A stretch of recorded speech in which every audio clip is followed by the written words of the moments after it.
ఆత్మీయ ఆరాధన సందేశం ద్వారా దేవుని మహాజ్ఞాన సంగతులను నేర్చుకోవటానికి సిద్ధపడి ఉన్నటువంటి నా ప్రియ సహోదరి సహోదరులందరికీ మన ప్రభువును రక్షకుడునైన యేసుక్రీస్తు వారి పేరిట వందనములు తెలియజేస్తున్నాను.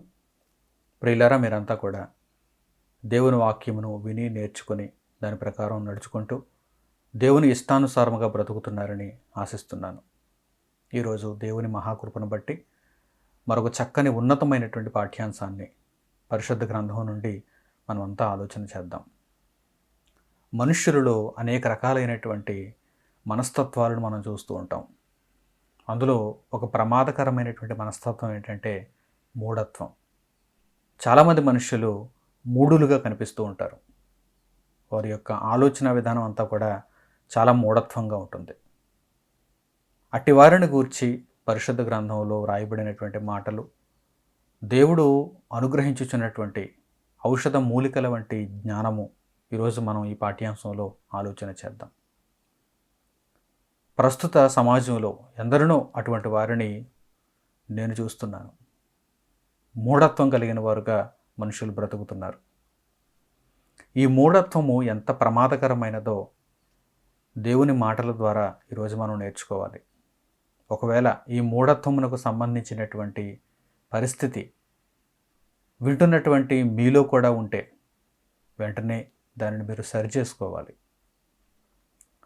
దేవుని వాక్యానుసారంగా నడుచుకునేవారు వివేకము కలిగి ప్రవర్తిస్తారు.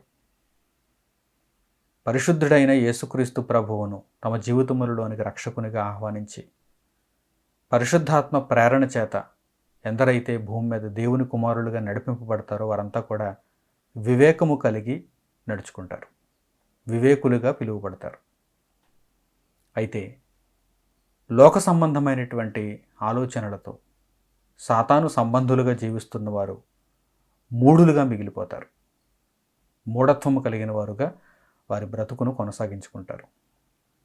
ఈ మూఢత్వము వారికి ప్రమాదమే, వారి చుట్టూ ఉన్న సమాజానికి ప్రమాదమే.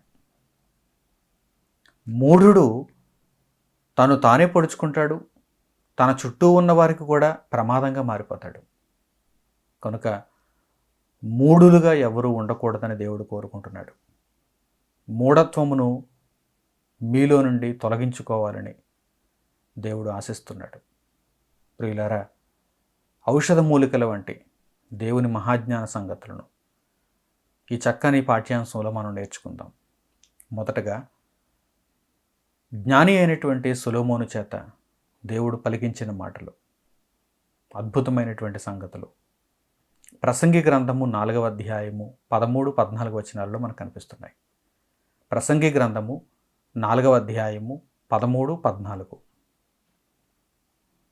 మూఢత్వము చేత బుద్ధి మాటలకిక చెవియొగ్గలేని ముసలి రాజు కంటే భేదవాడైన జ్ఞానవంతుడకు చిన్నవాడే శ్రేష్ఠుడు.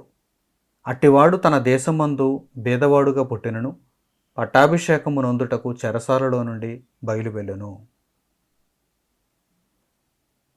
ప్రసంగి దేవుని ఆత్మ ప్రేరేపణ చేత అద్భుతమైనటువంటి సంగతిని తెలియజేస్తున్నారు. అదేమిటంటే మూఢత్వము కలిగినటువంటి ముసలి రాజు అత్యంత ప్రమాదకారి అని తెలియజేస్తున్నాడు. మూఢత్వము కలిగిన ముసలి రాజు. ఈ మూఢత్వము కలిగిన ముసలి రాజు కంటే ఎవరు శ్రేష్ఠులు? జ్ఞానవంతుడకు చిన్నవాడే శ్రేష్ఠుడు, భేదవాడే శ్రేష్ఠుడు. అంటే ఇక్కడ ఒక పోలిక చెప్పబడింది. ఎవరికెవరికి? మూఢుడైనటువంటి ఒక ముసలిరాజుకు, అలాగే భేదవాడైనను చిన్నవాడైనను ఒక జ్ఞానవంతునికి. వీరిద్దరికి మధ్య పోలిక చెప్పబడింది. వారిద్దరిని పోల్చి చూపిస్తూ వీరిద్దరిలో జ్ఞానవంతుడైన భేదవాడకు చిన్నవాడే శ్రేష్ఠుడు అని ప్రసంగి తెలియజేస్తున్నాడు. ప్రియులారా, లోకులుగా లోక సంబంధులుగా మట్టి జ్ఞానమును కలిగినటువంటి మనుష్యులు ఈరోజు మూఢులైన ముసలి వారిని గౌరవిస్తున్నారు, అలాగే వారిని వెంబడిస్తున్నారు, వారిని సన్మానిస్తున్నారు, గొప్పవారు అనుకుంటున్నారు. వారు ఏం చెబితే అది సత్యం అనుకుంటున్నారు. కాదు. జ్ఞానులైన భేదవారైన చిన్నవారు శ్రేష్ఠులు. ఎందుకు శ్రేష్ఠులు? వీరు జ్ఞానులు. ఒకవేళ భేదవాడుగా ఉన్నా కానీ ఒకానొక సమయానికి ఈ భేదవాడు తన జ్ఞానము చేత పట్టాభిషేకమునందుటకు చెరసాలలో నుండి తీసుకుని వెళ్ళబడతాడు. చక్కగా వీక్షకులంతా కూడా ఆలోచన చేయాలి. ఒక భేదవాడుగా చిన్నవాడుగా ఉన్నటువంటి జ్ఞానవంతుడు చెరసాలలో వేయబడినా కానీ ఆ చెరసాలలో నుండి పట్టాభిషేకమునందుటకు తీసుకుని వెళ్ళబడతాడు. కనుక జ్ఞానము ఎంత విలువైనదో, ఎంత శ్రేష్టమైనదో మనం ఆలోచన చేయాలి. ఈరోజు అనేక మంది తాత్కాలికమైనటువంటి సుఖము కొరకు, సంపద కొరకు ఆలోచన చేస్తూ మూఢులుగా మారిపోతున్నారు, మూఢులుగా మిగిలిపోతున్నారు. మన ప్రాంతంలో అలాగే ఇతర ప్రాంతాలలో కూడా అనేక మంది ఇలాంటి ఉదాహరణలు మనకు కనిపిస్తున్నారు. అనేక మంది మనుషులు ఇలాంటి ఉదాహరణలుగా మనకు కనిపిస్తున్నారు. మూఢులైన ముసలివారుగా, వారికి ఎంతో అనుభవం ఉంది. ఆ అనుభవం చేత జ్ఞానమును మనుషులకు చెప్పేవారుగా వారు కనిపించడం లేదు. భావితరాలకు దేవుని యొక్క వాక్యమును చక్కని సంపదగా ఇచ్చేవారుగా కనిపించడం లేదు. మరి ఎలా కనిపిస్తున్నారు? మూఢత్వమును కనుపరుస్తున్నారు, మూఢులుగా బ్రతుకుతున్నారు. దేవుడు పరిశుద్ధాత్మ ప్రేరణతో ప్రసంగి ద్వారా పలుకించినటువంటి మాటలను జాగ్రత్తగా మీరు ఆలోచన చేయగలిగితే ఇందులో విశేషమైనటువంటి జ్ఞానం ఉంది. మనుషులు నేర్చుకోవలసినటువంటి విశేషమైనటువంటి సంగతి ఉంది ఇందులో. ఈరోజు మానవ జాతి అంతా కూడా ఈ మాటల దగ్గరకు రావాలి, ఈ మాటలను ఆలోచన చేయాలి. మూఢుడైన ముసలిరాజు కాదు, మూఢుడైన ముసలిరాజు కాదు, జ్ఞానవంతుడగు చిన్నవాడిని చూడండి. వాడు భేదవాడైనను వాడి యొక్క భేదరికాన్ని మీరు పట్టించుకోకండి. మూఢుడైన ముసలిరాజు రాజుగా ఉన్నను అంటే వాడు ఒక అధిపతిగా, లేకపోతే ధనవంతునిగా, లేకపోతే వాడు పేరు ప్రఖ్యాతులు కలిగిన వాడుగా ఉన్నను, వాడి వెనుక ఉన్నటువంటి బలగాన్ని, సంపదను చూచి వాడి యొక్క మూఢత్వము గొప్పదని మీరు భావించకూడదు. అయితే ఒక చిన్నవాడు జ్ఞానవంతుడుగా ఉన్నప్పుడు వాడి వెనుక ఏమీ లేకున్నను వాడిని మీరు అనుసరించాలి. వాడు చెబుతున్నటువంటి జ్ఞానపు సంగతులను మీరు స్వీకరించాలి. ఎందుకంటే చెరసాలలో వేయబడినా కానీ భేదవాడుకు చిన్నవాడు జ్ఞానవంతుడుగా ఉన్నప్పుడు వాడు చెరసాలలో వేయబడినా కానీ చెరసాల నుండి వాడు పట్టాభిషేకమునందుటకు తీసుకుని పోబడతాడు. అంటే వాడిలో జ్ఞానము అంత విలువైనది. ఆ విలువైన జ్ఞానమును ఒక భేదవాడు, చిన్నవాడు కలిగి ఉన్నప్పుడు ఆ జ్ఞానము వాడిని కాపాడుతుంది, ఎప్పటికైనా సరే పట్టాభిషేకమును అందిస్తుంది. దీనికి ఒక చక్కని ఉదాహరణ యోసేపు. యాకోబు కుమారులలో చిన్నవాడైనటువంటి యోసేపు. తర్వాత బెన్యామీను పుట్టాడు. అయితే యోసేపు యాకోబు కుమారులలో చిన్నవాడుగా ఉన్నప్పుడు యాకోబు యోసేపును ఎక్కువగా ప్రేమించాడు, ఎందుకంటే చిన్న కుమారుడు. బెన్యామీను తర్వాత పుట్టాడు. బెన్యామీనుకు ముందు పుట్టినటువంటి యోసేపు యాకోబు చేత ఎక్కువగా ప్రేమింపబడ్డాడు, తన తండ్రి చేత ఎక్కువగా ప్రేమింపబడ్డాడు. అయితే యోసేపుకు వచ్చినటువంటి కలలు, ఆ కలల యొక్క భావములు ఎప్పుడైతే తల్లిదండ్రులు కావచ్చు, మిగిలిన అన్నలు కావచ్చు వారు విన్నారో వారు ఇబ్బంది పడ్డారు. యోసేపు అన్నలైతే అనగా ఇశ్రాయేలు కుమారులు రూబేను మొదలుకొని మిగిలిన వారందరూ కూడా యోసేపు కనినటువంటి కలల భావాలను వింటున్నప్పుడు వారు ఆ తమ్ముని మీద అసూయపడ్డారు. ప్రియులారా, జాగ్రత్తగా మనం ఆలోచన చేయాలి. ఆ సందర్భాన్ని మనం జ్ఞాపకాలలోకి తెచ్చుకున్నప్పుడు యోధా మనం ఈ సహోదరుణ్ణి చంపేయడం కంటే ఐగుప్తుకు వ్యాపారం చేయడానికి వెళ్తున్నటువంటి ఆ వర్తకులకు అమ్మివేయడం మంచిది అని చెప్పినప్పుడు వారు అమ్మేస్తారు. యోసేపు అమ్మివేయబడతాడు. చిన్నవాడు, జ్ఞానవంతుడు. యోసేపు ఆ పరిస్థితులలో నిస్సహాయుడు. 17 ఏళ్ల వయస్సు, చిన్నవాడు, నిస్సహాయుడు. యోసేపును బాహ్యముగా మనం చూస్తున్నప్పుడు, లోకపరంగా మనం చూస్తున్నప్పుడు, ఆనాటి అన్నలు చూస్తున్నప్పుడు యోసేపులో ఏమీ లేదనుకున్నారు. కానీ యోసేపులో జ్ఞానం ఉంది. యోసేపు గొప్పవాడు.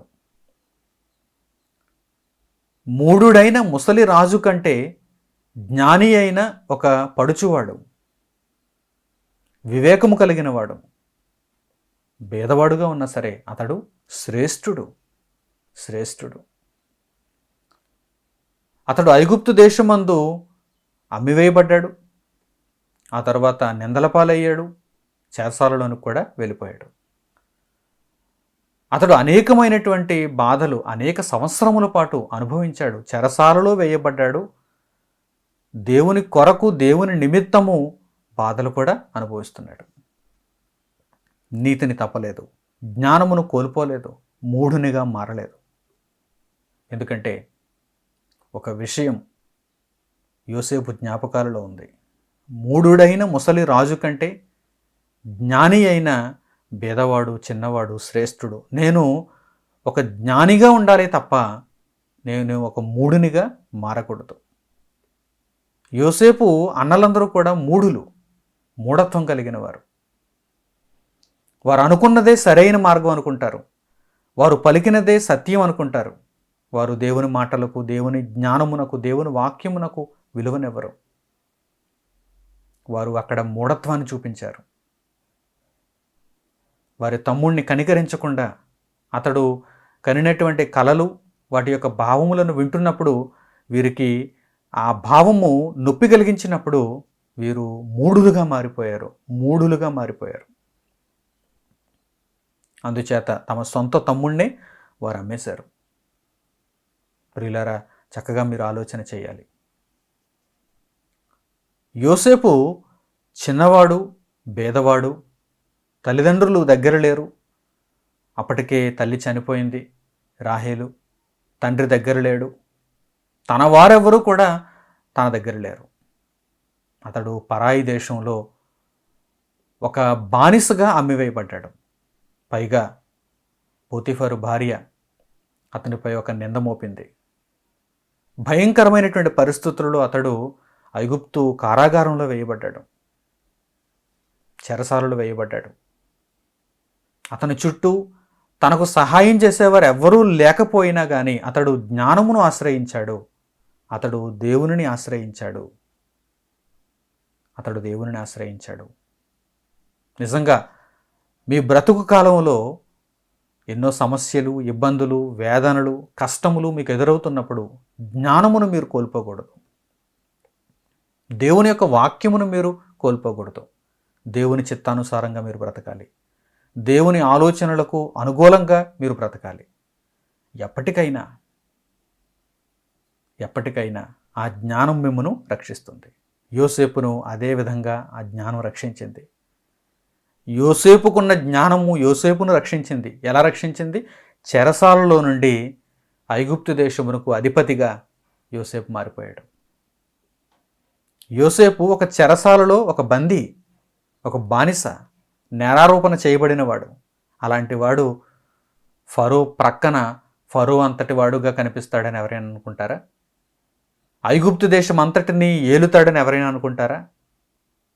కానీ యోసేపు ఆశ్రయించినటువంటి ఆ జ్ఞానము, దేవుని మహాజ్ఞానము యోసేపుని ఎక్కడ తీసుకుని వెళ్ళింది? రాజు ప్రక్కన కూర్చోవటానికి తీసుకుని వెళ్ళింది. పట్టాభిషేకము నొందటానికి తీసుకుని వెళ్ళింది. అదే చెబుతున్నాడు ప్రసంగి. భేదవాడైన చిన్నవాడు చెరసాలలో ఉన్నా కానీ జ్ఞానవంతుడుగా అతడు ఉంటే చివరకు అతడు పట్టాభిషేకమును అందుతాడు. రాజుగా అతడు పట్టాభిషేకమును అందుతాడు. ప్రియులారా, ఈ మాటలను మీరు నమ్ముతున్నారా? చరిత్రను మీరు ఆలోచిస్తున్నారా? జ్ఞాపకాలలోకి తెచ్చుకుంటున్నారా? అలాగైతే మీరు ఎన్నటికీ కూడా జ్ఞానమును కోల్పోకూడదు. దేవుని జ్ఞానమును మీరు కోల్పోకూడదు. జ్ఞానము ఆలస్యమైనా కానీ తప్పకుండా జ్ఞానమును ఆశ్రయించిన వారి ప్రాణములను రక్షిస్తుంది, కాపాడుతుంది, ఘనతనిస్తుంది, హెచ్చిస్తుంది. కనుక జ్ఞానమును ఆశ్రయించాలి. ఇక మూఢత్వం అంటారా, అది తాత్కాలికంగా మనుషుల మధ్య కొంత ఘనతనిస్తుంది, తాత్కాలికంగా కడుపు నింపుతుంది, తాత్కాలికంగా ఆనందాన్ని ఇస్తుంది, కానీ సుదీర్ఘకాలం పాటు వేదన నొందేలా చేస్తుంది. మూఢునికి చివరకు మిగిలేదేంటి చెప్పండి? మూఢునికి చివరకు మిగిలేదేంటి చెప్పండి? వేదన, బాధ. కనుక దేవుడు మనుష్యులను ఎలా ఉండమంటున్నాడు? జ్ఞానులుగా ఉండమంటున్నాడు. జ్ఞానం ఎక్కడుంది? పరిశుద్ధ గ్రంథంలో ఉంది. దేవుడు మనుష్యులను ఎలా ఉండొద్దంటున్నాడు? మూఢులుగా ఉండొద్దంటున్నాడు. మూఢత్వం ఎక్కడుంది? సాతానులో ఉంది, అపవాదిలో ఉంది, లోకంలో ఉంది.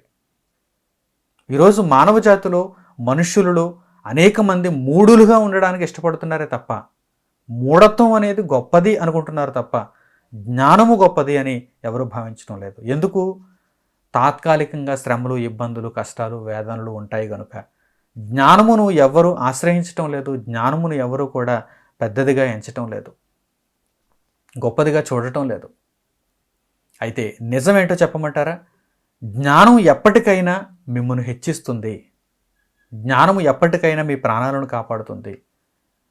మీరు చెరసాలలోనికి వెళ్ళినా సరే మిమ్మును పట్టాభిషేకం నొందటానికి అది మిమ్మల్ని తీసుకుని వెళుతుంది అని దైవ గ్రంథం సెలవిస్తుంది. ఇది నిజం. ప్రియులారా, ఒక చక్కని అద్భుతమైనటువంటి సంగతిని ఇప్పుడు మనం ఆలోచన చేద్దాం. మూఢులు ఎలా ఉంటారో, మూఢత్వము కలిగినటువంటి మనుషులు ఎలా ఉంటారో పరిశుద్ధ గ్రంథంలో కొన్ని ఆధారాలు ఉన్నాయి. ఎందుకు వీటిని మనం చూడాలి అంటే, మన జీవితాలలో వ్యక్తిగతంగా మనము, మన చుట్టూ ఉన్నవారు, మన కుటుంబంలో ఉన్నవారు ఎవరైనా మూఢులుగా ఉంటే వారిని సరిచేయాల్సినటువంటి బాధ్యత మనకుంది. మనల్ని మనం సరిచేసుకోవలసిన బాధ్యత ఉంది. మన పరిధిలో ఉన్న వారందరినీ సరిచేయవలసిన బాధ్యత కూడా మనకుంది. అసలు ముందు మూఢులు ఎలా ఉంటారో మనకు తెలియాలి కదా. మూఢులను ఎలా గుర్తించాలో మనం నేర్చుకోవాలి కదా. పరిశుద్ధ గ్రంథంలో కొన్ని ఆధారాలు ఉన్నాయి. వాటిని ఒక్కొక్కటిగా మనం చూద్దాం. మనలో నుండి ప్రారంభించి, మనతో ప్రారంభించి మూఢత్వమును పారద్రోలాలి.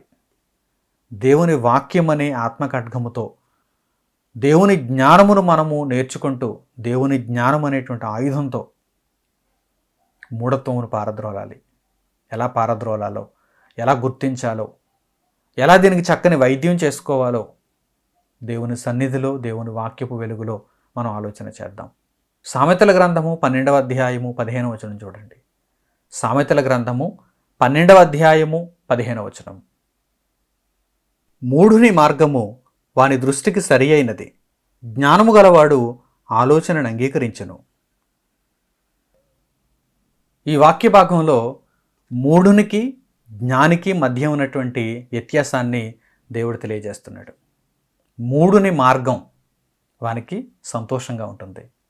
అంటే మూఢుడు తాను ఏర్పరచుకున్న మార్గమునందు వెళ్ళిపోవటానికి, ఇక ఏ విధంగానూ ఆలోచన చేయకుండా ఉండటానికి ప్రవర్తిస్తాడు. కనుక మూఢుని మార్గము తనకు సంతోషకరంగా ఉంటుంది. అది నిత్యనాశనానికి వెళ్ళిపోతున్నా సరే, చీకటిలోనికి అది తనను తీసుకుని వెళ్తున్నా సరే, అది సంతోషకరంగా ఉంటుంది. మూఢుని మార్గము వానికి సంతోషంగా ఉంటుంది. మరి జ్ఞానికైతే అతడు ఆలోచనను అంగీకరిస్తాడు. ఈరోజు దేవుని వాక్యాన్ని మీరు వినటానికి ఎందుకు ఆసక్తిని కలిగి ఉన్నారు? మీలో జ్ఞానం ఉంది, మీరు జ్ఞానముగా ప్రవర్తిస్తున్నారు. చాలామంది దేవుని మాటలను ఎందుకు వినలేకపోతున్నారు? వినకుండా ఎందుకు తమ చెవులను మందం చేసుకుంటున్నారు? వారు మూఢులుగా ఉంటున్నారు. మా ఎదుట ఉన్న మార్గము సరైనది అనుకుంటున్నారు. ఈ మార్గమునందు మాకు సంతోషం ఉందనుకుంటున్నారు. కనుక దేవుని వాక్యమును వారు వినలేకున్నారు. దేవుని వాక్యం అనగానే ఏదో ఒక సాకును చూపించి, కారణాన్ని చూపించి వారు దేవుని వాక్యానికి దూరంగా జరిగిపోతున్నారు. అయితే కొందరు మాత్రమే దేవుని వాక్యం అనగానే ఆసక్తిని కనపరుస్తున్నారు. దేనిని బట్టి? వారు ఆలోచనను అంగీకరించేవారు. వారు ఆలోచనను అంగీకరించేవారు అంటే ఎల్లప్పుడూ కూడా వారు చూస్తారు, వారు వెతుకుతారు, వారు స్వీకరిస్తారు. మంచి కోసం చూస్తారు, సత్యము కోసం వెతుకుతారు, దేవుని మహాజ్ఞానమును స్వీకరిస్తారు. ప్రియులారా, అట్టి వారిని దేవుడు ఏమంటున్నాడు? జ్ఞానులు. జ్ఞానులు జ్ఞానులు ఎప్పుడు కూడా తాము అనుకున్న మార్గమే సరైనది అని మాత్రం అనుకోరండి. జ్ఞానులు ఎప్పుడూ కూడా పరిశోధనాత్మకమైన దృష్టితో ఉంటారు. దేవుని దగ్గర నుండి సంగతులను నేర్చుకుంటూ వాటిని వారి జీవితాలలో ఒక మార్గముగా ఏర్పరచుకొని ముందు కొనసాగుతూ ఉంటారు. ఆలోచనను అంగీకరిస్తారు. కానీ మూఢుడైతే అసలు ఆలోచనకు తావివ్వడు. ఎవరైనా ఏదైనా ఆలోచన చెప్పినప్పుడు ఆ ఆలోచనకు మూఢుడైతే తావివ్వడు. మూఢుడు తాను అనుకున్నదే సరైనది అనుకుంటూ ఆ మార్గంలో ముందుకు వెళ్ళిపోవటానికి ప్రయత్నిస్తూ సంతోషంగా ముందుకు కొనసాగిపోతాడు. అట్టి వారిని దేవుడు ఏమంటున్నాడు? మూఢుడు. మూఢుడు. అయితే తెలివైన వాడు, జ్ఞానము కలిగిన వాడు, దేవుని కుమారునిగా బ్రతికేవాడు ఎలా ఉంటాడు? ఆలోచనను అంగీకరిస్తాడు. ఆలోచనను అంగీకరిస్తాడు. దేవుడు నా విషయమై ప్రతిరోజు ఏం చెప్పాలనుకుంటున్నాడు, ప్రతి క్షణం దేవుడు నన్ను ఏ విధముగా మలచాలనుకుంటున్నాడు, ఈ విధంగా జ్ఞాని అయిన వాడు ఎల్లప్పుడూ ఆలోచన చేస్తాడు. అంటే జ్ఞాని అయిన వానికి ఎప్పుడూ కూడా నేర్చుకునే ఉద్దేశం ఉంటుంది. జ్ఞాని అయినటువంటి మనుష్యుడు ఎల్లప్పుడూ ఎలా ఉంటాడు? నేర్చుకునే స్వభావంతో ఉంటాడు. మూఢుడైన వాడు ఎల్లప్పుడూ ఏ స్వభావంతో ఉంటాడు? నేను అంతా నేర్చుకున్నాను అనే స్వభావంతో ఉంటాడు. అంటే మూఢుడు ఎప్పుడు చెప్పడానికి ప్రయత్నం చేస్తాడు, జ్ఞాని ఎల్లప్పుడూ ఆలోచనను అంగీకరించడానికి ప్రయత్నం చేస్తాడు. ప్రియులారా, చక్కగా మీరు ఆలోచన చేయాలి. వ్యక్తిగతంగా నా వరకు వచ్చినప్పుడు నేను నిరంతరము దేవుని దగ్గర ఒక విద్యార్థిని. దేవుని వాక్యము దగ్గర నేను నిరంతరము ఒక విద్యార్థిని. దేవుని సంగతులను నేర్చుకోవటానికి ఎల్లప్పుడూ నేను ఒక విద్యార్థిని. ఎందుకంటే నేను జ్ఞానము కలిగిన వాడునుగా ఉండాలి. జ్ఞానము కలిగిన వాడునుగా ఉండాలంటే నేనేం చేయాలి? ఆలోచనను అంగీకరించాలి. అది దేవుని ఆలోచనగా ఉండాలి. దేవుని వాక్య సంబంధమైన ఆలోచనగా ఉండాలి. మనుష్యులను అగ్నిలో నుండి రక్షించే ఆలోచనగా ఉండాలి. ఆ ఆలోచనను ఎల్లప్పుడూ నేను గౌరవిస్తాను, స్వీకరిస్తాను, పాటిస్తాను. మీ వరకు మీరు ఎలా ఉంటున్నారో ఒక్కసారి మీరు పరీక్షించుకోవాలి. మూఢులుగా ఉన్నవారైతే వారి యొక్క ఆలోచనలకు అవకాశం ఇవ్వరు. ఆలోచనలు వారు పట్టించుకోరు. వారు ఎదుట ఒక మార్గం ఉంది, వారు మార్గాన్ని ముందే అనుకున్నారు, ఆ మార్గంలో పడి వెళ్ళిపోతారు. కానీ జ్ఞాని అలా ఉండడు. ఈరోజు ప్రపంచ దేశాలలో మీరు చూడండి, ఒక పరిపాలకుడు ఎలా ఉండాలి? ఆలోచనను అంగీకరించేవాడుగా ఉండాలి. ఒక పరిపాలకుడు, ఒక అధికారి, ఒక మంత్రి, ఒక రాజు, ఒక అధ్యక్షుడు ఎలా ఉండాలి? ఉండవలసినటువంటి ఒక అత్యున్నతమైనటువంటి లక్షణం ఏంటి? ఆలోచనను అంగీకరించాలి. అందుకే చూడండి, దాదాపుగా అన్ని దేశాలకు కూడా ఒక రాజు ఉన్నాడంటే ఆ రాజు క్రింద అనేక మంది అతనికి ఆలోచన చెప్పేవారు ఉండాలి. వారు కూడా మరలా మంచి ఆలోచనలు చెప్పేవారై ఉండాలి. ఒక అధ్యక్షుడు ఉన్నాడంటే ఆ అధ్యక్షుడి క్రింద అనేక మంది అతనికి మంచి మంచి ఆలోచనలు చెప్పేవారు ఉండాలి. అలాంటప్పుడు ఆ దేశం చక్కగా ఉంటుంది, చక్కని పరిపాలన జరుగుతుంది. దేశాన్ని పరిపాలించటం పెద్ద పని అండి? ఒక ప్రాంతాన్ని పరిపాలించటం పెద్ద విషయం అండి? దేవుని జ్ఞానము కలిగినటువంటి మనుషులు ఒక దేశాన్ని చక్కగా పరిపాలిస్తారు. దేవుని యొక్క జ్ఞాన సంపదను ఎవరైతే పొందారో వారు ఒక ప్రాంతాన్ని సునాయాసంగా పరిపాలిస్తారు. అయితే ఈరోజు సాతాను అనేక మంది హృదయాలలోనికి వెళ్ళి వారిని కలవరపెట్టడం వలన, వారి యొక్క హృదయ ఆలోచనలను వాడు పాడు చేయటం వలన ఈరోజు అనేక మంది వాడికి బందీలుగా మారిపోతున్నారు. మూఢులైన ముసలి రాజులుగా మారిపోతున్నారు.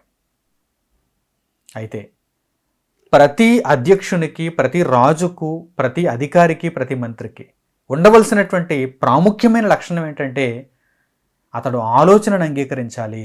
అప్పుడు అతడు జ్ఞానవంతుడుగా పిలువబడతాడు. ఆ ఆలోచన కూడా ప్రజల క్షేమాన్ని కోరేదై ఉండాలి, దేవుని వాక్యానికి అనుకూలమైనదై ఉండాలి, సత్య సంబంధమైనదై ఉండాలి.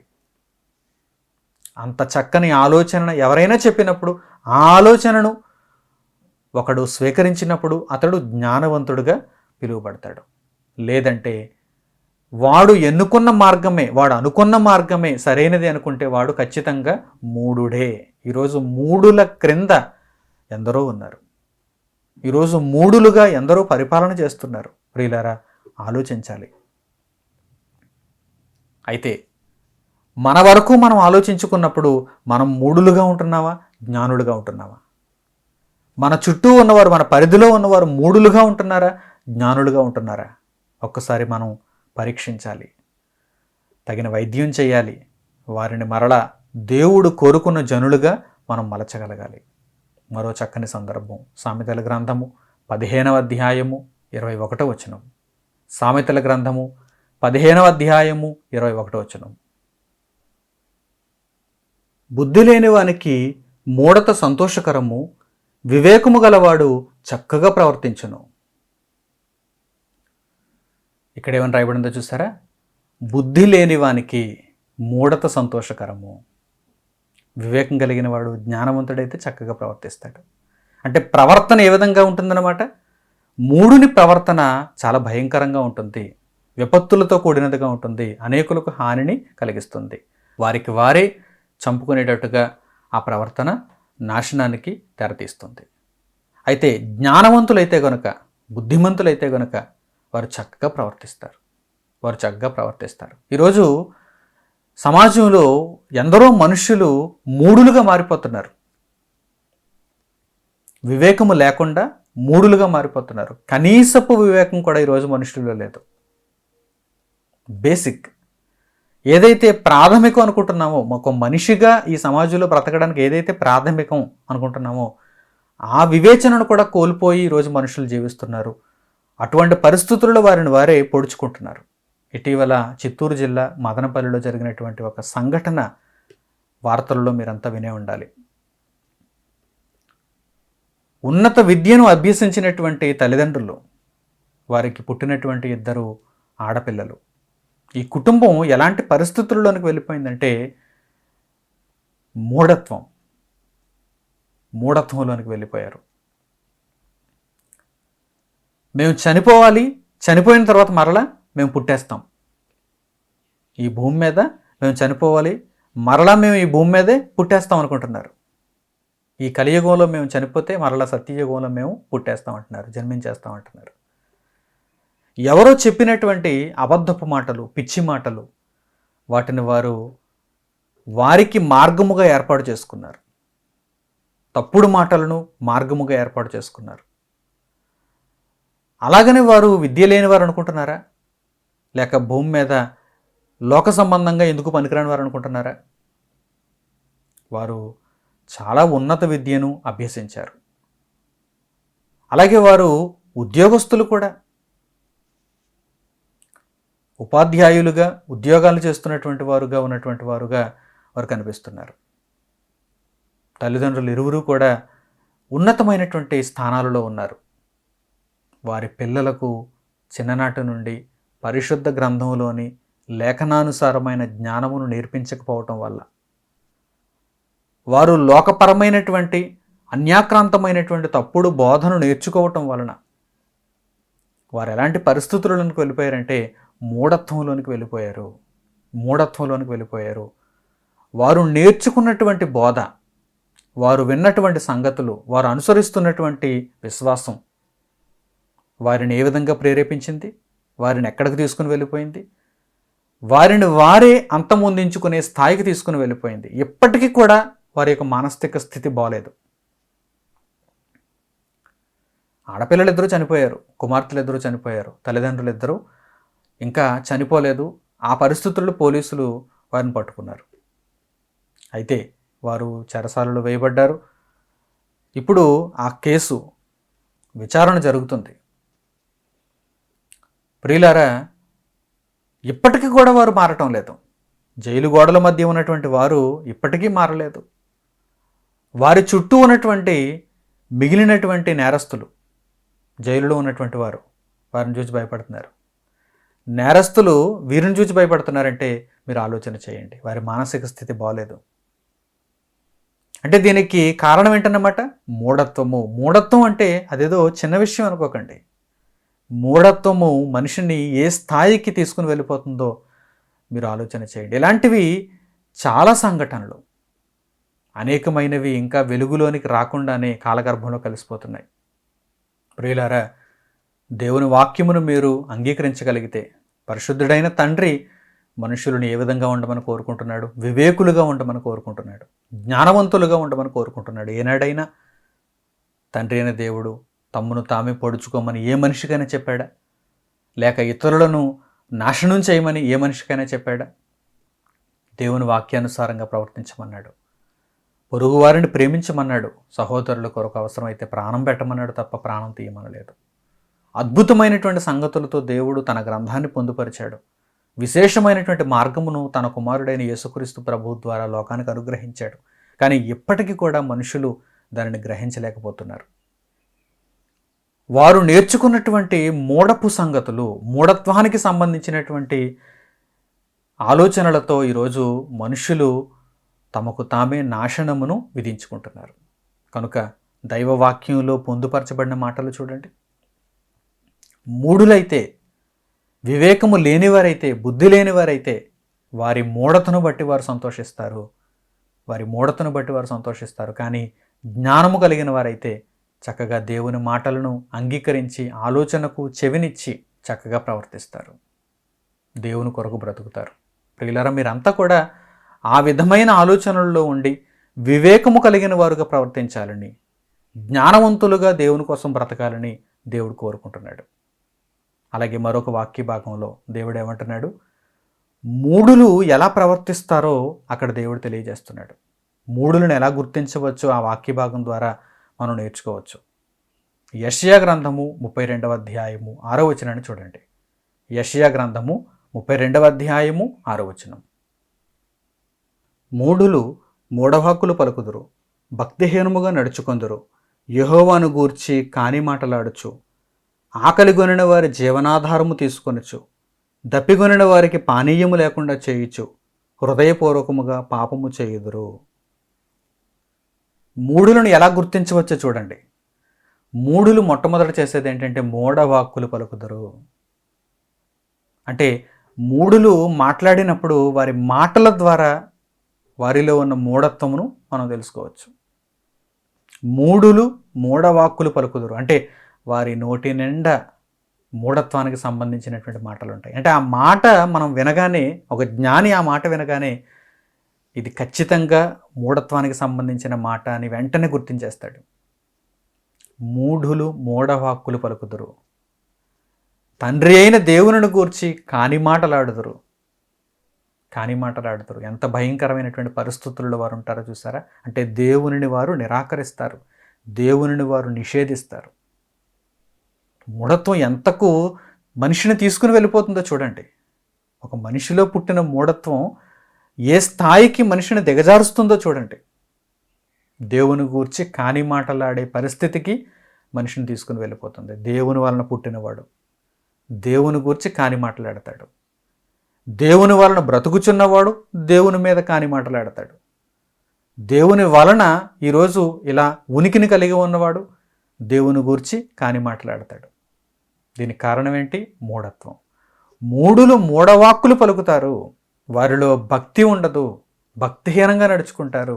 వారు అనుకున్నదే భక్తి అనుకుంటారు, వారికి తెలిసినదే భక్తి అనుకుంటారు, కానీ భక్తిహీనముగా నడుచుకుంటారు.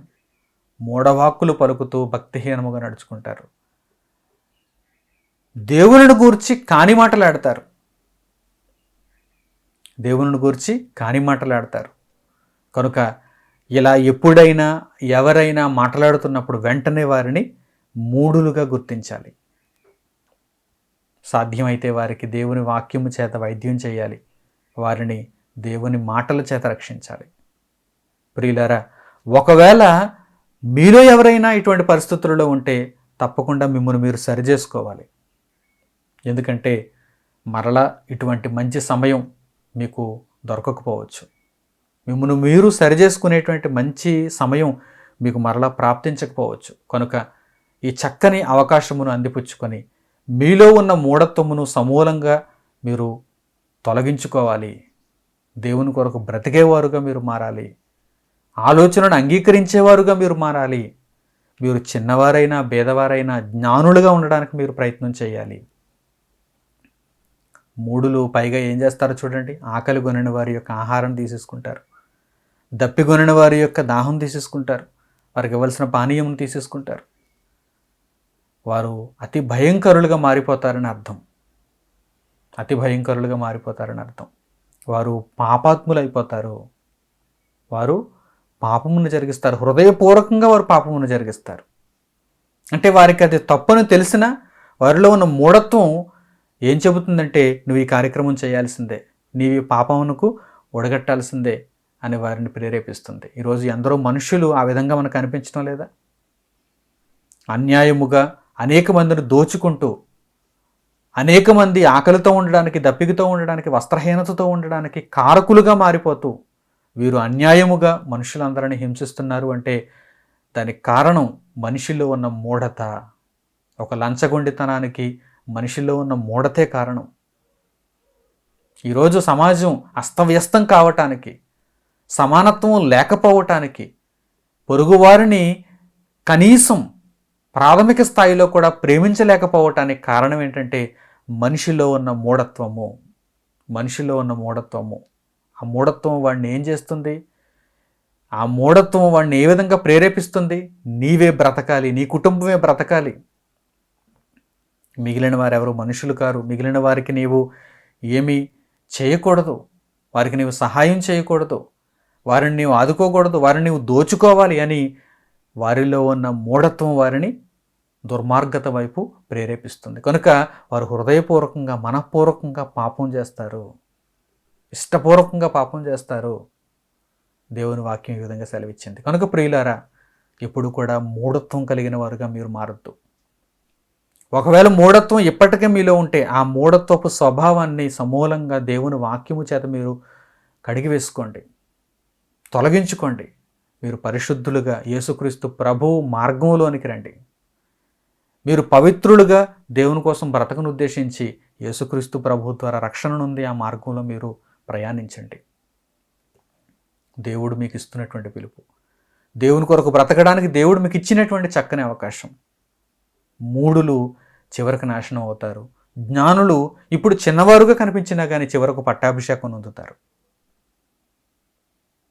అదే మన నిరీక్షణ, అదే మన ఆశయం, అదే మన ఆలోచన. ప్రియులారా, ఎప్పటికైనా పట్టాభిషేకం పొందుతాము. ఈ భూమి మీద కాకపోవచ్చు, నిత్యత్వంలోనైనా సరే పట్టాభిషేకం పొందుతాము. దేవుడు నాకు ఇవ్వబోయేటువంటి ఒక గొప్ప సింహాసనం, జయించు వారికి దేవుడు అనుగ్రహించేటువంటి గొప్ప సింహాసనం, దానిని నేను పొందుతాననేటువంటి ఆలోచన, నిరీక్షణ, సంకల్పం మనలో ఉండాలంటే మనం జ్ఞానులుగా ఉండాలి. మనం జ్ఞానులుగా ఉన్నప్పుడు దేవుడు తప్పకుండా దానిని మనకు నెరవేరుస్తాడు. ప్రియులారా, మరో చక్కని మాటను పరిశుద్ధ గ్రంథంలో నుండి మనం చూద్దాం. సామెతల గ్రంథంలో మరో చక్కని మాట మన కొరకు పొందుపరచబడింది. సామెతల గ్రంథము 10వ అధ్యాయము 21వ వచనాన్ని చూడండి. సామెతల గ్రంథము 10వ అధ్యాయము 21వ వచనం. నీతిమంతుని పెదవులు అనేకులకు ఉపదేశించును, బుద్ధి లేకపోవుడు చేత మూఢులు చనిపోవుదురు. నీతిమంతుని పెదవులు ఏం చేస్తున్నాయి చూడండి, అనేకులకు ఉపదేశిస్తున్నాయి. ఏం ఉపదేశిస్తున్నాయి? దేవుని మాటలను, దేవుని యొక్క మార్గములను ఉపదేశిస్తాయి. అంతే తప్ప నీతిమంతుడు ఏదో తాను అనుకొని ఒక సంగతిని, ఒక సందర్భాన్ని అనేకులకు ఉపదేశించాడు. దేవుని సంగతిని, దేవుడు అనుకున్న దానిని, దేవుని ఆలోచనను ఉపదేశిస్తాడు. నీతిమంతుని పెదవులు అనేకులకు ఉపదేశించును. సొలొమోను ఒక నీతిమంతునిగా ఉండాలనుకున్నప్పుడు దైవ ప్రేరిత సంగతులని ఉపదేశిస్తాడు తప్ప తన మనసులో పుట్టిన మాటలనైతే చెప్పడు కూడా. దావీదు పరిశుద్ధాత్మ ప్రేరితుడిగా ఉన్నప్పుడు దేవుని మాటలను ఉపదేశిస్తాడు. ఆలోచిస్తున్నారా? నీతిమంతుని పెదవులు అనేకులకు ఉపదేశించును. ఎలా ఉపదేశిస్తాడు? దేవుని యొక్క సంగతులను నేర్చుకొని, దేవుని యొక్క సంగతులను ఆలకించి, అంగీకరించి వాటిని మనుషులకు ఉపదేశిస్తాడు. అదే బుద్ధిహీనుడైతే, జ్ఞానం లేకపోవుట చేత, బుద్ధి లేకపోవుట చేత మూఢత్వం కలిగిన వాడు చనిపోతాడు, చివరికి చనిపోతాడు. చరిత్రలో ఎందరో మూఢులు చనిపోయారు, బుద్ధిహీనులు చనిపోయారు, వివేకము లేనివారు చనిపోయారు. చనిపోయారు అంటే అర్థం ఏంటి? భూమి మీద చావును గూర్చి నేను మాట్లాడటం లేదు. పాతాళ లోకములో వేదన అనుభవిస్తున్నారు. అక్కడికి వెళ్ళి వేదన అనుభవిస్తున్నారంటే దేవుని దృష్టిలో చనిపోయారని అర్థం. పాతాళ లోకములోనికి వెళ్ళి అగ్నిలో వేదన అనుభవిస్తున్నారంటే వారిని గూర్చి దేవుడు ఏమంటాడు? చనిపోయారు అంటాడు.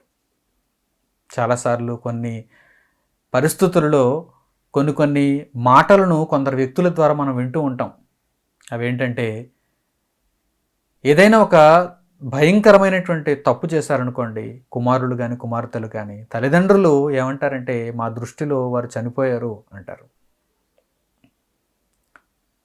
ఏదైనా దేశద్రోహం కానీ లేక అత్యాచారాలు కానీ భయంకరమైనటువంటి తప్పులు కానీ ఎవరైనా చేసినప్పుడు వారు పోలీసులకు దొరికినప్పుడు వారి బంధువులు, వారికి తోటివారు, వారిని కన్నవారు, వారిని కట్టుకున్నవారు ఏమంటుంటారు? వారు మా దృష్టిలో చచ్చిపోయినట్టు లెక్క అంటారు. వారు బ్రతికి ఉన్నా కానీ మాకు వారితో ఎటువంటి సంబంధం లేదు అంటారు. ఎందుకంటున్నారు అలాగా?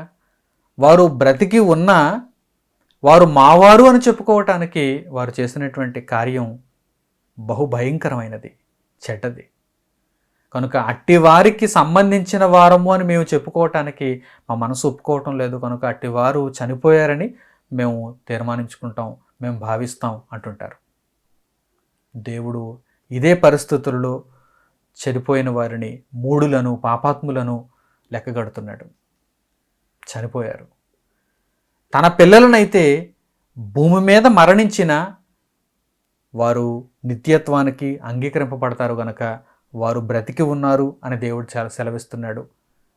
తన కొరకు బ్రతకకపోతే, పాపాత్ములైతే, మూఢులుగా బ్రతికితే వారు పాతాళమునకు వెళ్ళిపోయిన దానిని బట్టి, వేదన అనుభవిస్తున్న దానిని బట్టి వారికి ఎప్పటికీ నిత్యత్వమునకు రాలేరు గనక వారిని గూర్చి దేవుడు ఏమంటున్నాడంటే, వారు చనిపోయారు. వారు చనిపోయారు. ఆయన మృతులకు దేవుడు కాడు. ఆయన సజీవులకే దేవుడు కానీ ఆయన మృతులకు దేవుడు కాడు. ఇంతకీ సజీవులెవరు, మృతులెవరు? సజీవులు అనగా హేబెలు మొదలుకొని చిట్ట చివరి నీతిమంతుడైన మనుషుని వరకు ఎవరైతే నిత్యత్వానికి అంగీకరింపబడతారో, ఎవరైతే పరలోకానికి ఆహ్వానింపబడతారో, యేసుక్రీస్తు ప్రభు అనేటువంటి తెర ద్వారా ప్రవేశించి ఆ మార్గము ద్వారా తండ్రిని చేరుకోవటానికి ఎందరైతే నిర్ణయింపబడతారో వారంతా కూడా సజీవులు. భూమి మీద వారి శరీరాన్ని విడిచిపెట్టచ్చు, భూమి మీద వారు మరణించవచ్చు, కానీ వారి ఆత్మకు నాశనం లేదు. ఏ ఆత్మకు నాశనం లేదు. కాకపోతే కొన్ని ఆత్మలు పాతాళములో నిత్య వేదనను అనుభవించడానికి వెళ్ళిపోతున్నాయి చూసారా? వారిని గూర్చి దేవుడు ఏమంటున్నాడంటే, వారు బ్రతికి ఉన్నా కానీ నా దృష్టిలో చనిపోయినట్టే, వారు మృతులు అంటున్నాడు దేవుడు. వారు మృతులు. ఆయన సజీవులకే దేవుడు కానీ మృతులకు దేవుడు కాదు.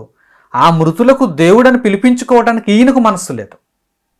వారు కోరుకున్నా కానీ ఈయనకు అంతటి మనసు లేదు. నేను మృతులకు దేవుడను కాను, ఎందుకంటే భూమి మీద ఉండగా చేతులు చాచాను. నా కుమారుణ్ణి కూడా వారి కొరకు నేను మరణమునకు అప్పగించాను. వారి జీవితకాలం అంతా నేను ఆలోచన చేశాను.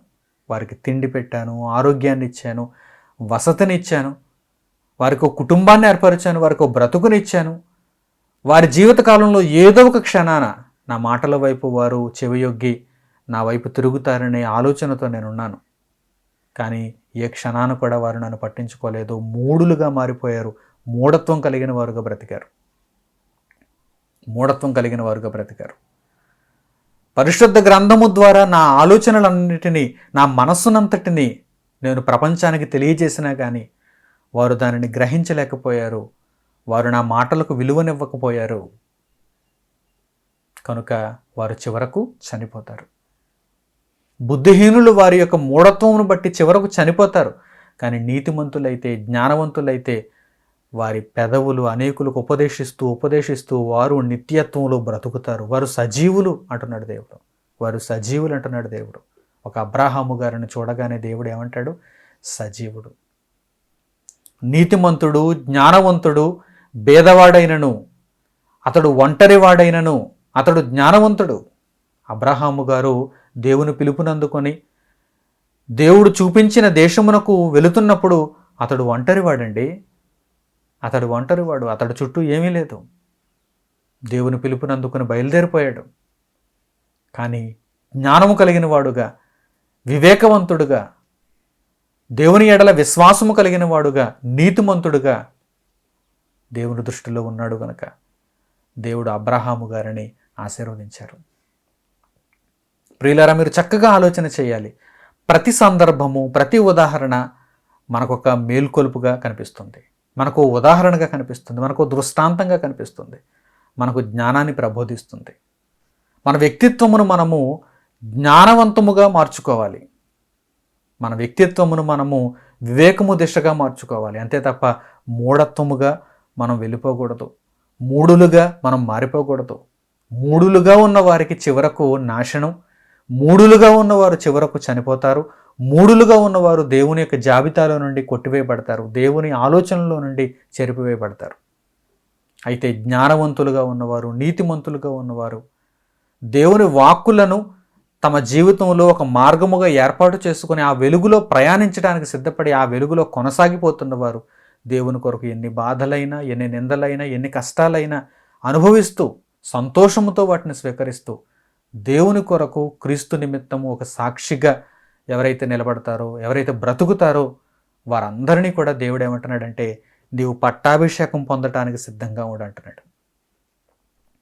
నీవు చెరసాలలో ఉండొచ్చు, కానీ నీవు పట్టాభిషేకం పొందడానికి సిద్ధంగా ఉంటావు. ఎందుకంటే నీవు చిన్నవాడవైనా, నీవు భేదవాడివైనా నీవు జ్ఞానవంతుడుగా ఉన్నావు. నీవు జ్ఞానవంతుడుగా ఉన్నప్పుడు లోకం అంతా నేను పట్టించుకోకపోయినా నీవు బాధపడవలసిన అవసరం లేదు. నీవు జ్ఞానవంతుడివైనా, నీ చుట్టూ ఏమీ లేని దానిని బట్టి, నీ స్థితిని బట్టి ఈ లోకం నిన్ను ద్వేషించినా కానీ నీవు బాధపడవలసిన అవసరం లేదు. ఎందుకంటే దేవుని వాక్యం ఏమని సెలవిస్తుంది? నీవు పట్టాభిషేకం పొందటానికి చెరసాలలో నుండి వెళతావు. ఈ లోకం అనే చెరసాలలో నుండి, ఈ బందీఖానాలో నుండి, యోగ్యము కానీ ఈ లోకములో నుండి మనం పట్టాభిషేకం పొందటానికి సిద్ధమవ్వాలి. అయితే ఎప్పుడు ఆ సిద్ధపాటు కలుగుతుంది? మనం జ్ఞానవంతులుగా ఉన్నప్పుడు, దేవుని జ్ఞానానుసారంగా మనం బ్రతికినప్పుడు, ఆయన ఆలోచనకు మనం చెవియొగ్గినప్పుడు. నా మార్గము కాదు తండ్రి, నీవు అనుగ్రహించిన, నీవు ఏర్పరిచిన మార్గంలో నేను నడవటానికి సిద్ధంగా ఉన్నానని ప్రతిరోజు, ప్రతి క్షణం, ప్రతి సందర్భంలో ఆయనకు మన సంసిద్ధతను తెలియజేసినప్పుడు తప్పకుండా మనకు ఆయన తన అనుగ్రహమును చూపిస్తాడు, మనలను జ్ఞానులుగా ఆయన మారుస్తాడు. కనుక ప్రియులారా, ప్రసంగి చెప్పినటువంటి ఆ మాటను మీ జీవితంలో ఎప్పటికీ మీరు మర్చిపోకుండా, మూఢుడైన ముసలి రాజులా మీరు ఉండకుండా, చిన్నవారుగా ఉన్న, భేదవారుగా ఉన్న, జ్ఞానవంతులుగా ఉండి చెరసాలలో నుండి మీరు పట్టాభిషేకం పొందటానికి సిద్ధపడేవారుగా, క్రీస్తు నిమిత్తము దేవునికి పనిచేసేవారుగా మీరు ఉండాలని హృదయపూర్వకంగా కోరుకుంటూ, మూఢత్వమును పూర్తిగా విడిచిపెట్టి దేవుని వాక్యము చేత మీరు నడిపింపబడాలని నేను మిమ్మల్ని అందరినీ ప్రాధేయపడుతూ ఈ యొక్క దేవుని మాటలను ఇంతటితో ముగిస్తున్నాను. తరలు వంచి కండ్లు మూసుకొని తండ్రి అయిన దేవునికి ప్రార్థనలో ఏకీభవించండి. మహోన్నతుడు అయిన మా కన్న తండ్రి, మీరు మా ఎడల చూపినటువంటి ఈ ప్రేమ, మీరు మాకు అనుగ్రహించినటువంటి ఈ బ్రతుకు, నాయన వీటన్నింటి నిమిత్తము మా హృదయపూర్వకమైన కృతజ్ఞతాస్తుతులు మీకు చెల్లిస్తున్నాము. తండ్రి, మీ అపారమైన కరుణ, మీ అత్యంత విలువ కలిగినటువంటి కృప లేకపోతే ఈరోజు ఈ సమాజంలో మేము బ్రతకలేము. అనునిత్యం మమ్మల్ని మీరు కాపాడుతున్నారు, ప్రతి ఆపదలో నుండి మమ్మల్ని మీరు రక్షిస్తున్నారు. మీ చిత్తానుసారంగా మేము బ్రతకటానికి తండ్రి అన్ని విధములా మీరు మాకు సహకరిస్తున్నారు. నాయన, ఎల్లప్పుడూ మీ బలిష్టమైన చేతి క్రింద దీనమనస్కులుగా ఉంటూ, జ్ఞానమును సంపాదించుకుంటూ, వివేకము కలిగి ప్రవర్తిస్తూ, నాయన మీ మాటల వెలుగులో యేసుక్రీస్తు ప్రభువు ద్వారా నడుచుకోవటానికి మాకు సహాయమును అనుగ్రహించండి. ఇట్టి సిద్ధపాటును ఎందరైతే కలిగి ఉండి ఈ ప్రార్థనలు ఏకీపిస్తున్నారో మీ బిడ్డలందరికీ తగిన సహాయమును అనుగ్రహించి మీ కృపలో వారిని జ్ఞాపకం చేసుకోండి. దేవా, మూఢత్వము కలిగి ఇప్పటి వరకు సాతాను చెరలో ఉండి నాయన ఇక నుండి విడుదల పొంది ఆ మూఢత్వమును విడిచిపెట్టి స్వతంత్రులుగా క్రీస్తు నిమిత్తము జ్ఞానులుగా బ్రతకటానికి ఎందరైతే తండ్రి తమ యొక్క సంసిద్ధతను వ్యక్తం చేస్తున్నారు, అట్టి వారందరికీ మీ కృపను చూపి వారిని మీ మార్గములోనికి, నాయన మీ కుమారుడైన క్రీస్తు రాజ్యంలోనికి ఆహ్వానించి వారికి మీ సహాయమును దయచేయండి. నాయన, మీరు మాకు ఇవ్వబోయేటువంటి అత్యంత ఉన్నతమైనటువంటి సింహాసనం నాయన పరలోక రాజ్యములో మీరు మాకు ఇచ్చేటువంటి గొప్ప నివాసం, దానిని పొందగలుగుటకు ఈ భూమి మీద జ్ఞానవంతులుగా బ్రతకటానికి మీ కృపను, మీ సహాయమును మాకు తోడుగా ఉంచమని మిమ్మల్ని వేడుకుంటాం. ఈ ప్రార్థన మనవులను మా ప్రభువును రక్షకుడునైన యేసుక్రీస్తు ప్రభు వారి పేరిట మిమ్మల్ని అడుగుచున్నాము తండ్రి. ఆమేన్. మన తండ్రైన దేవుని ప్రేమ, ఆయన కుమారుడైన యేసుక్రీస్తు ప్రభు వారి కృప, పరిశుద్ధాత్ముని యొక్క అన్యోన్య సహవాసము మనందరికీ సదాకాలము తోడై నడిపించునుగాక. ఆమేన్. అందరికీ వందనములు. కొన్ని ముఖ్యమైన ప్రకటనలు జాగ్రత్తగా గమనించండి. www.christchurch.asia అనేది మా అధికారిక వెబ్సైట్.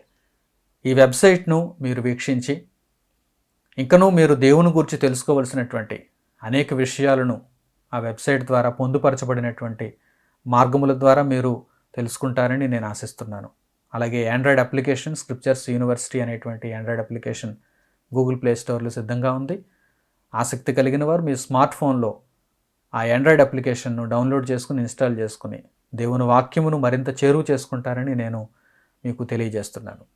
అలాగే మా ఇతరమైనటువంటి ప్రకటనలన్నీ కూడా ఎప్పటికప్పుడు మీకు మా వెబ్సైట్లో మీకు అందుబాటులో ఉంటాయి. ఇంకనూ ఏదైనా మీకు సందేహం ఉంటే కనుక మా యొక్క నెంబర్ను సంప్రదించండి. 8978414178 అనేటువంటి మా నెంబర్ ద్వారా మీకు సందేహ నివృత్తి మీకు చేయబడుతుంది. ప్రభు పేరట అందరికీ వందనములు. సెలవు.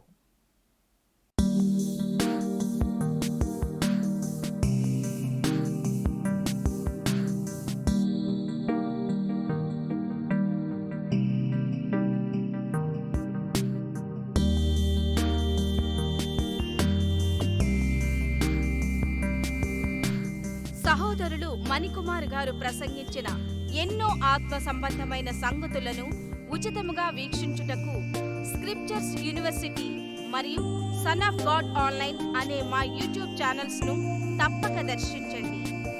మా సమాచారమును ఎప్పటికప్పుడు తెలుసుకొని ఆత్మీయాభివృద్ధి నొందవలనంటే స్క్రిప్చర్స్ యూనివర్సిటీ మరియు సన్ ఆఫ్ గాడ్ ఆన్లైన్ అనే మా యూట్యూబ్ ఛానల్స్ను సబ్స్క్రైబ్ చేసుకోండి. సత్వర నోటిఫికేషన్ల కొరకు సబ్స్క్రైబ్ బటన్ ప్రక్కనే ఉన్న బెల్ సింబల్ను క్లిక్ చేయండి.